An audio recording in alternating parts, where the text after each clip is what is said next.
opaque. Now, it is definitely one of the major regional powers in Middle East, but for decades and maybe for years, Iran is kind of in a tussle with most of the other superpowers, whether it is America, United States, or on the other side we have Israel and Saudi Arabia. Now, the issue is that in this time when the entire world is suffering from corona epidemic, both all the countries, America, Israel, and Iran, there is only one thing in news that is Iran has recently tested a military satellite missile, and perhaps this military satellite missile has given Iran little more power. That we will ask Professor Marandi to give an overview on that. But the other most striking factor that has brought some news is that American President Donald Trump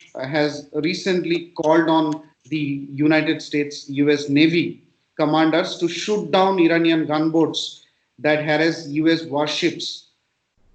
So this is not the first time. United States President has always been very famous in making notorious statements on many issues. Without taking any more time, Professor Marandi, I want to come to your point. This recent Iranian military satellite launch, what is the relevance and meaning of it? Will it make Iranian military power further stronger? Well, first of all, I don't think that the Israeli regime or the Saudi regime are major powers. The Israelis have their power from the United States. Otherwise, it's a very tiny regime, a small population, and heavily supported by the United States. The Saudis simply produce oil, and as the prices of all sorts of products that are linked to oil, and of course, most importantly, the price of oil itself, crude oil, goes down, Saudi influence decreases, especially because of its ruinous war in Yemen and the atrocities that it's been carrying out there for years, its blockade on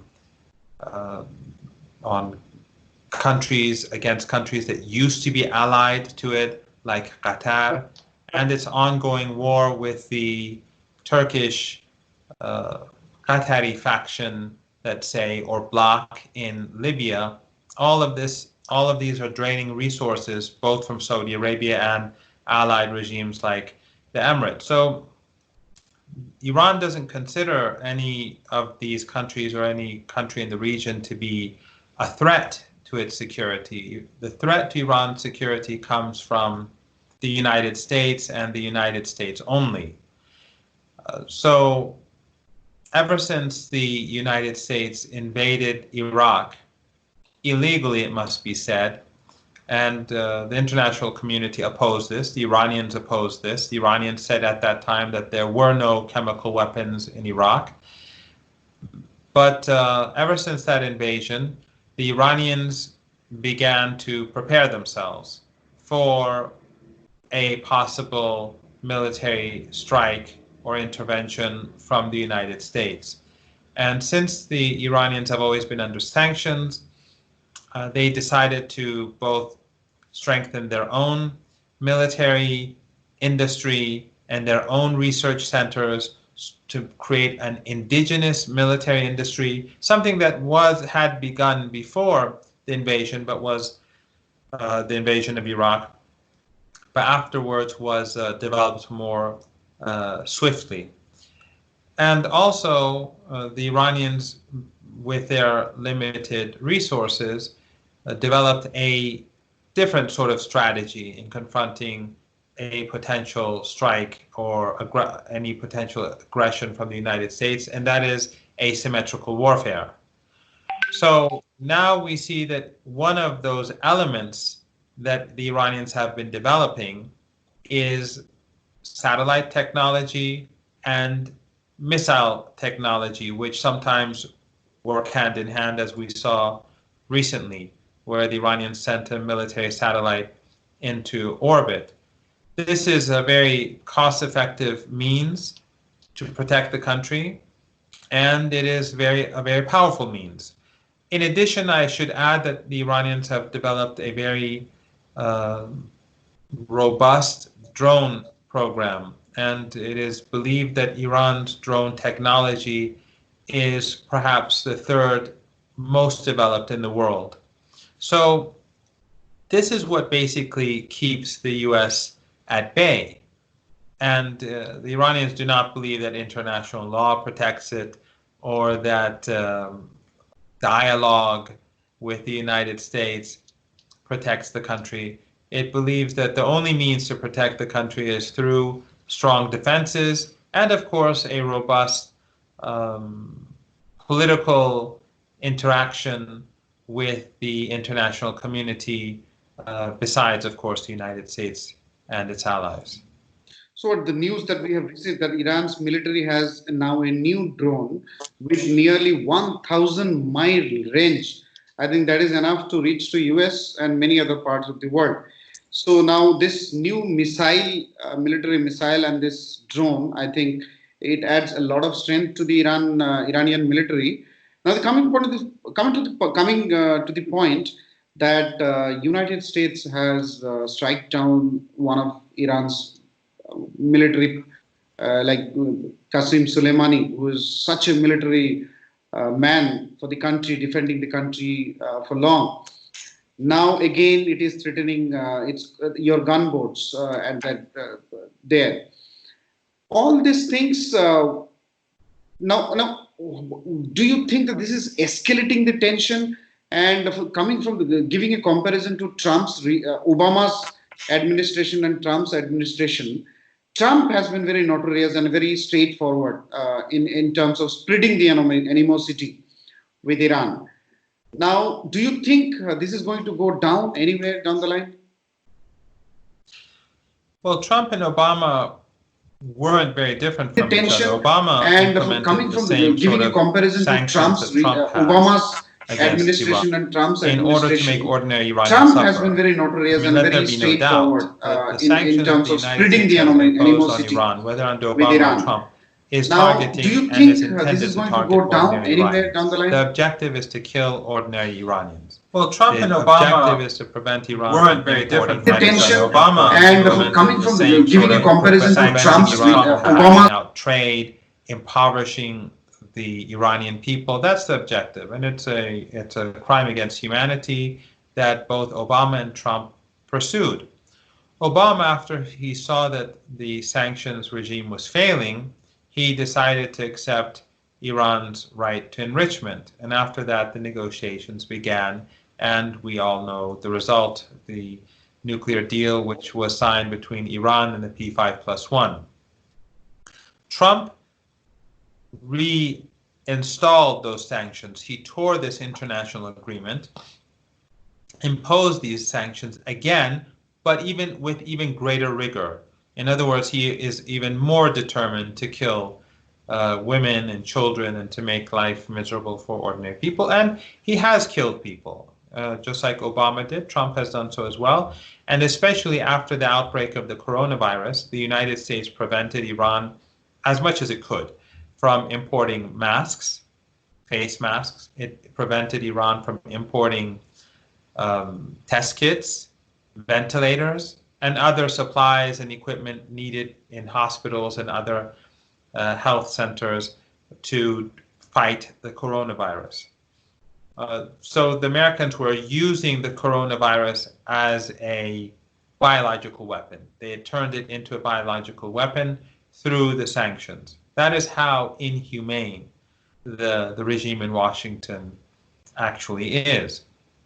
Now, this has to a large degree failed because the Iranians are now used to the sanctions. During the initial stage of the coronavirus outbreak in Iran, it did lead to deaths because Iran received its first kit later than it had wanted to do so, and it finally received its first batch of kits from the World Health Organization. And if Iran was able to purchased them earlier or acquired them earlier, many more lives would have been saved. The outbreak would have been much smaller, and the problem would have been dealt with much more easily. But again, that the objective of the United States was to spread the virus as much as possible inside Iran. And even during the outbreak, we saw the Americans implement even new sanctions on two or three different occasions, in order to increase the pressure. So this is the way in which the United States has been dealing with Iran for a very long time now. One could say that after the revolution itself, this has been the state of affairs. The Americans gave Saddam Hussein chemical weapons, the Americans and the Europeans, to use against Iranians. So when one says that, when I say that the Americans have weaponized the virus, the coronavirus, some may say, how could anyone do that? Well, the Americans and the Europeans gave Saddam Hussein chemical weapons to use against Iranians. So it's nothing extraordinary when it comes from the West. So one should not be fooled by this notion of Western humanitarian worldviews and their concern for human rights. They are actually more brutal and more vicious than other countries, and they are worse in the sense that they pretend that they are the exact opposite. So while the Iranians are dealing with this situation, we see that the Americans are doing the same thing in Syria, in Venezuela, and in Cuba, among other countries. In other words, they're trying to spread the virus in these countries. And in some cases, the Europeans are willfully supporting the United States, like in Syria and in Venezuela. In Cuba and in Iran, the Europeans pretend to be different. They pretend to be unhappy, or maybe they are unhappy about US policies, but they still implement them. They obey Trump. So it doesn't make them any less guilty. This is basically, all of this is because the United States has never forgiven Iran for becoming an independent country. It has never forgiven Iran for the revolution. The revolution in Iran 41 years ago was about independence, about sovereignty, about dignity, about having decisions being made inside the country rather than in Washington or in London or in Paris or anywhere else in the world, in Moscow, anywhere. It doesn't make a difference. And this is something that the Americans have never forgiven. But what the Americans are doing today is leading not only it to a dead end, but now I think the tide is turning against the United States with the coronavirus and the economic catastrophe that we're seeing in Western countries and in the United States in particular. And the fact that the fight against the coronavirus in the United States has been absolutely disastrous, as well as in Europe. I think this is weakening these countries, and especially since the economic bubble has been burst by the coronavirus, because the problems that the United States in particular has is much greater than the coronavirus. The problems of 2008, the economic crisis back then, have never been resolved. The Americans have only made it bigger and worse through quantitative easing and through greater debt. And now with the coronavirus, this bubble has burst. And I think that it is now harming Saudi Arabia tremendously, because Iran no longer exports oil because of the sanctions. Iran is now used to an economy without oil. Iran, because of the blockade on the banking sector, it's not being influenced by the global economic crisis that we see today. But Saudi Arabia, which is completely dependent on oil, it is almost completely dependent, is in a very dire situation. It cannot continue down this road, especially with all of its commitments in fighting the people of Yemen, in Libya, against its neighbors like Qatar, and the corruption that the royal family has. I see a very dark future for Saudi Arabia, actually, if things continue like this. That's a very interesting perspective you brought, Professor Marandi. So I think the biggest impact of the corona crisis is the economic disaster that it is going to bring, the economic slowdown and economic great recession or depression that we talk about. I think Iran would be less affected by that, because already Iran is isolated and Iran is self-sufficient, like running economy. You mean to Yes, say?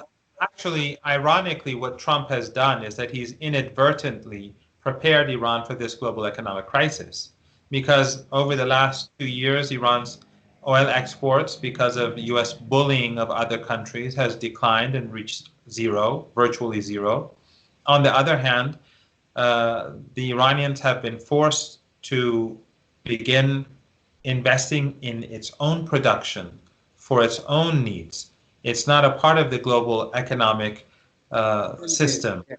where you have different parts of machines being produced in different countries moving and then and when that chain breaks, then all the production lines are broken.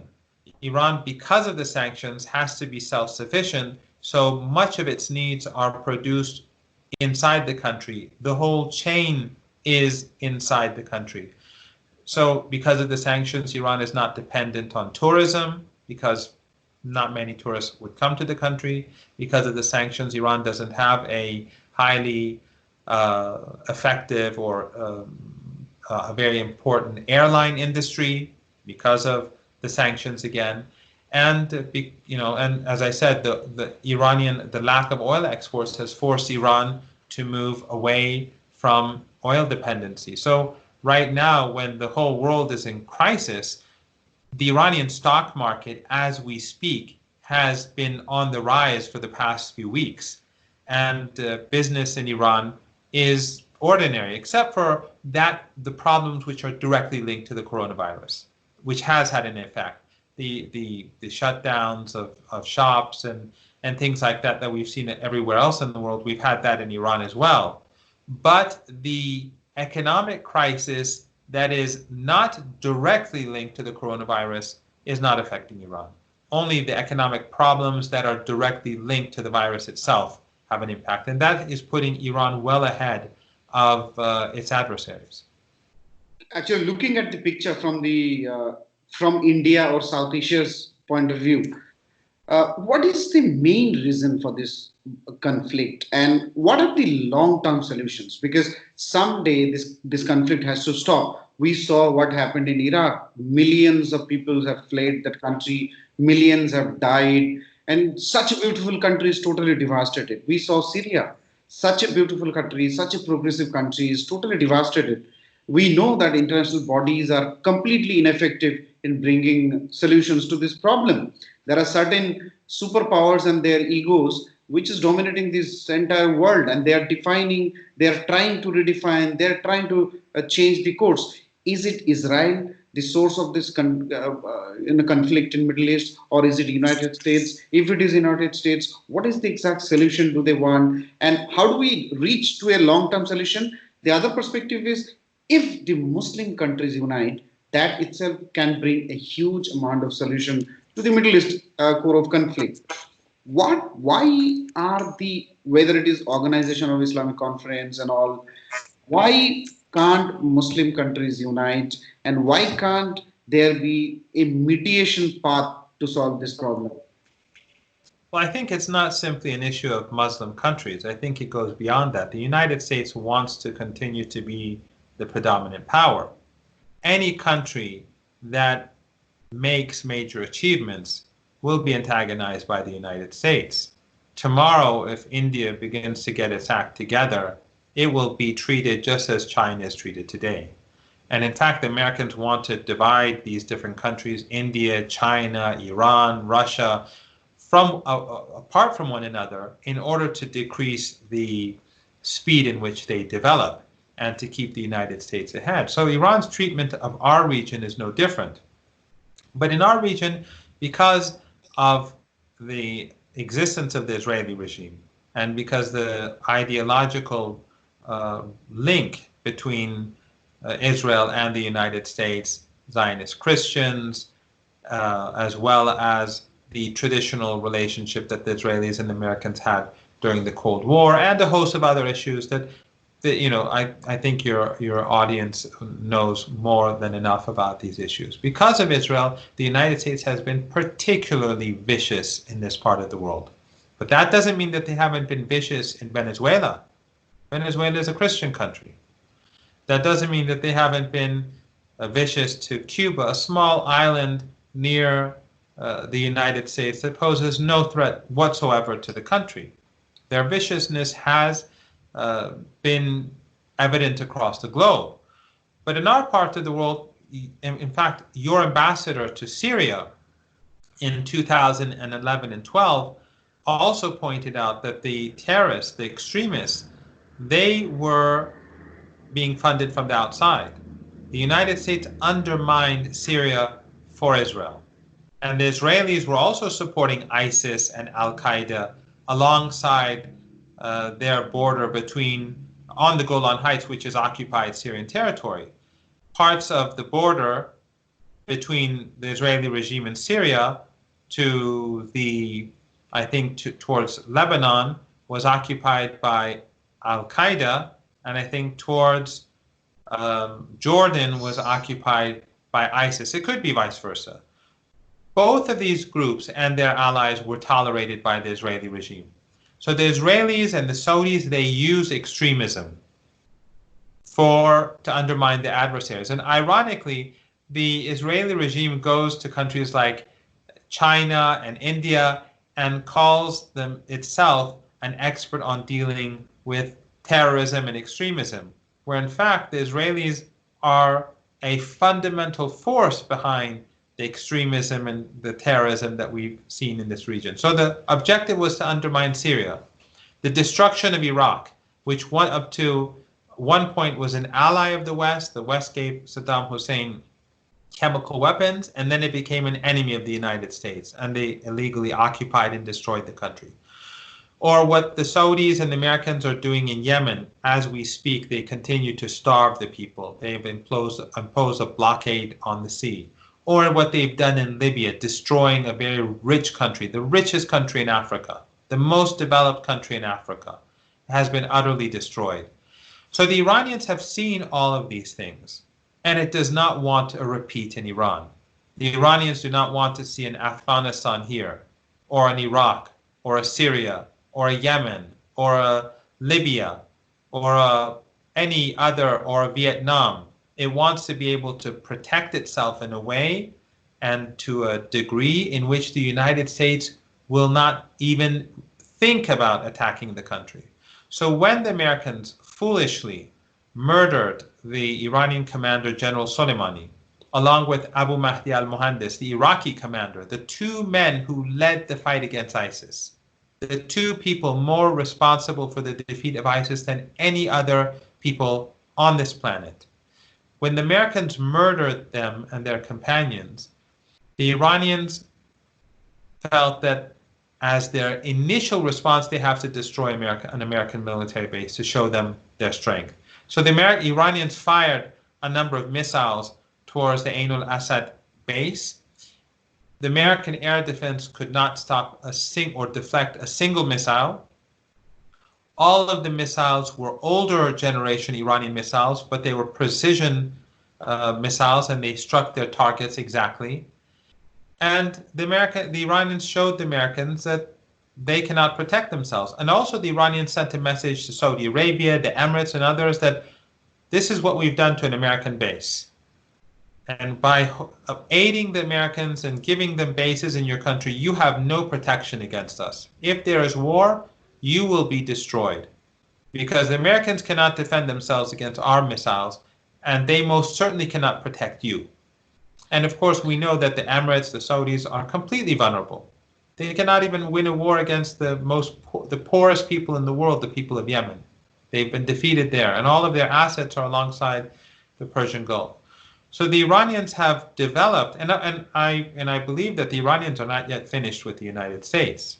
The Iranians are not finished with regards to the murder of General Soleimani, and neither are the Iraqis, by the way. So that's what I wanted to know, that before this, because the anger was rising in Iran against United States for killing General Soleimani, what is the next? And then in between, the corona epidemic came, and I think a lot of distraction happens. What is the strategy of Iran now, from here? What does exactly Iran want to achieve from here? Well, it's not simply Iran. It's what the Iraqis want. I mean, one of the things that we often hear in the Western media, or non-Western media that gets their news from the Western media. And this is a big problem, that in India and in many other parts of the world, they receive their news from the West and they don't analyze it from a independent perspective. We have the same problem as well, of course, because most of the major news agencies are Western. So if we want to understand what goes on in Chile or in Argentina, most of the news that comes from Western sources. So this is a problem that the global South has to be more serious about. And we have to start finding mechanisms to become less dependent on Western media outlets, which all have an agenda. And that agenda is linked to Western powers. But in Iraq, we're told by the Western media, Western think tanks, Western politicians, that Iran has proxies, or in Syria they have proxies, or in Yemen they have proxies, which is nonsense. Yemen is completely surrounded by the Americans and the Saudis. They've imposed starvation on the people, yet they still lose. A proxy cannot fight so effectively. In Iraq, the same is true. In Syria, the same is true. The Americans, along with a host of regional countries, Israel, sadly, Turkey, Saudi Arabia, and others, they supported ISIS and Al-Qaeda in Syria. If anyone reads the 2012 Defense Intelligence Agency document, and watch an interview on Al Jazeera by General Flynn, who was the head of the U.S. Defense Intelligence Agency at that time, in 2012, we'll see that the Americans knew that from the very early on in Syria, the extremists were the dominant force.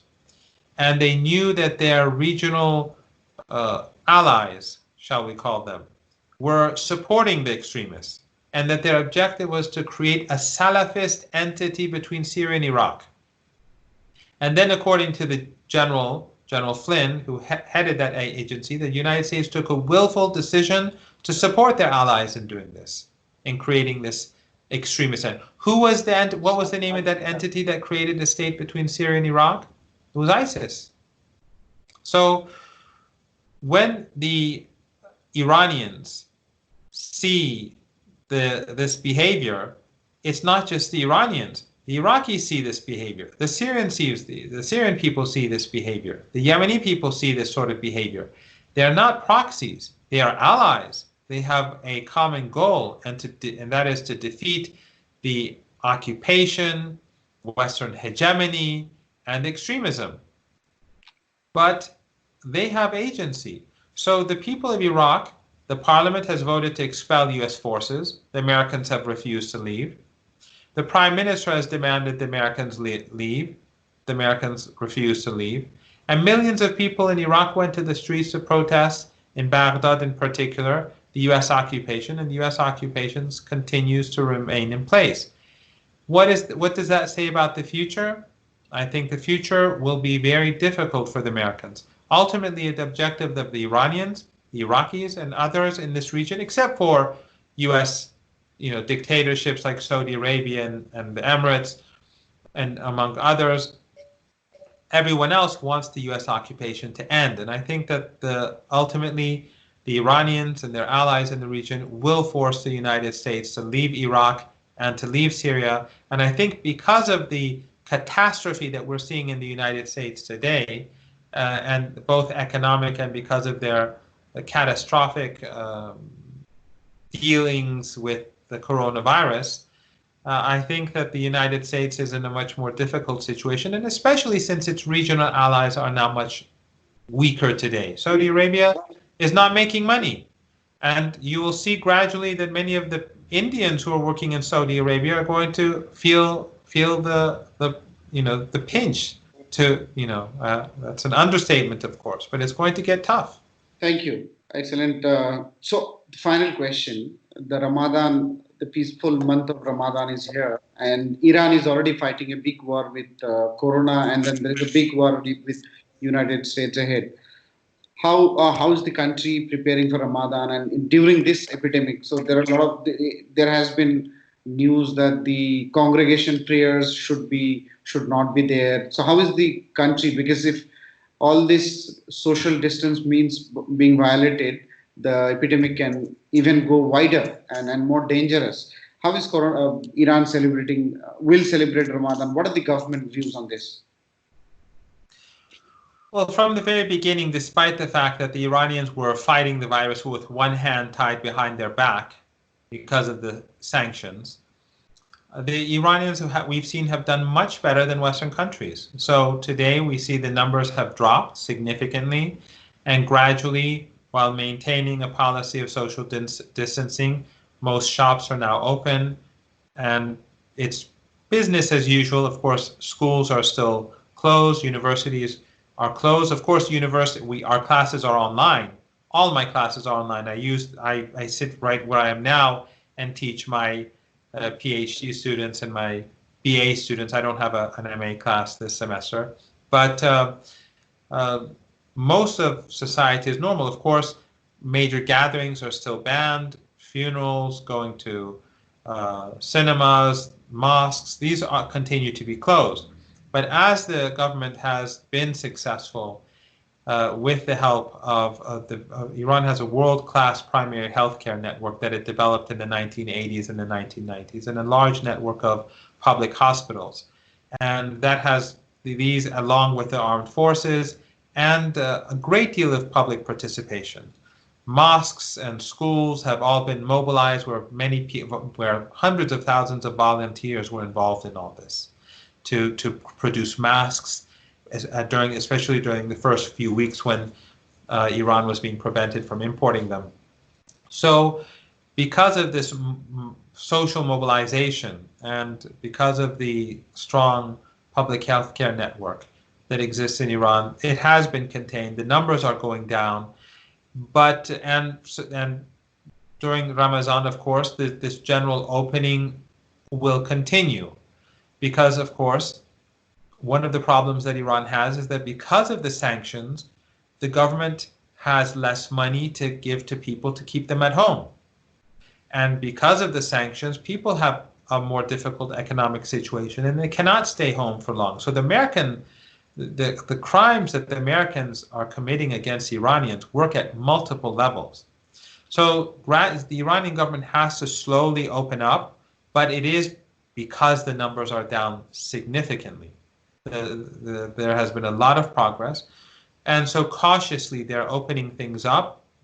If things get worse, they're going to close them down again. So everything depends on the numbers. This is going to be a long process, and but I think that there is a degree of optimism now, and hopefully the situation in Iran will continue to improve, and I hope that the situation for everyone in India improves as well.